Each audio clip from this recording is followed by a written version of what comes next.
So the digital literacy tools we're focusing on today is supporting ELLs or academically marginalized students. So my focus was more on ELL students. So an ELL student is an English language learner, and that's someone who does not speak English as their first language and is not fluent in English. So one of the important things to consider when teaching ELL students is to make sure that they feel welcome and are included in the class. So it's not just giving them alternate assignments and pushing them to a corner, it's making sure they're being integrated in the class, being involved in conversation, and that they feel that what they're doing is meaningful and they have an important role in the class. That when they're not there, it matters that they're missing. Because that way they feel like they're contributing something and they're getting something out of it. So the app I wanted to use today is going to be Duolingo. So Duolingo can be used as a desktop or as an app on a smartphone where you can build language skills in up to 18 languages, including English.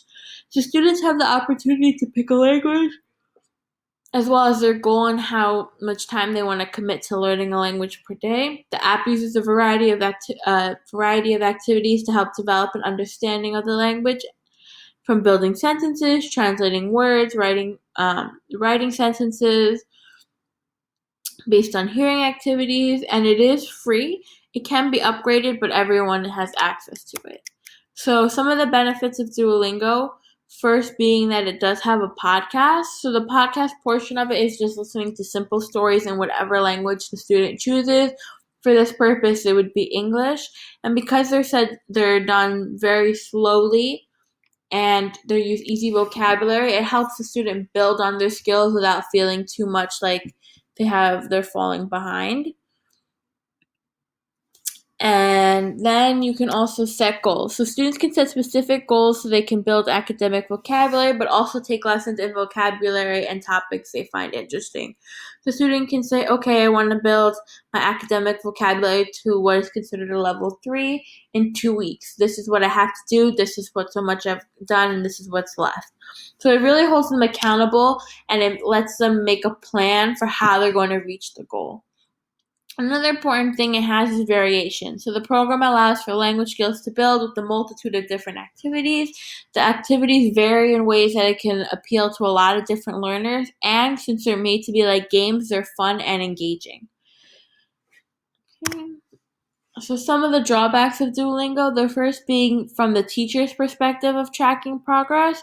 So you can't set up an account where like you can see all your students' progress. So the students have to constantly let you know how they're doing and how they're progressing, which can be hard to keep track of for everyone. And it's another thing that's important to consider is that they do need internet.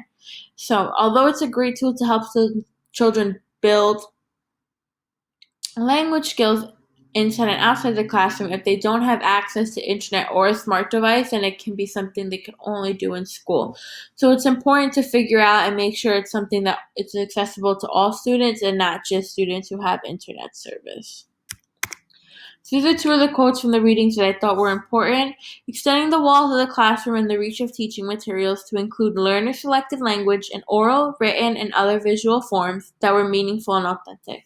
So this I thought was important because so much we see like it's so black and white. Like here's a worksheet, read this, take a test. So we need to be able to find things that make it interesting for students and it's not just a boring assignment.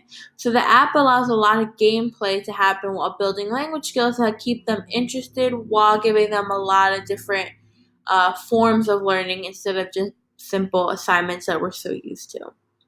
And then the second quote, in multimodal designs for learning, it is important to create less regulated spaces in order to increase student choices and allow scope for reflection. So this I thought was important because students need to be able to pick their own thing, which is what the app allows. You can pick what you want to work towards and what areas you're more interested in. So your language and vocab can be focused on that. It allows the students to connect and feel more motivated to learn, which is super important. And you're not always going to be able to accomplish when you pick such rigid assignments. So this is why I think Duolingo would be great. Here are my sources, and thank you for listening.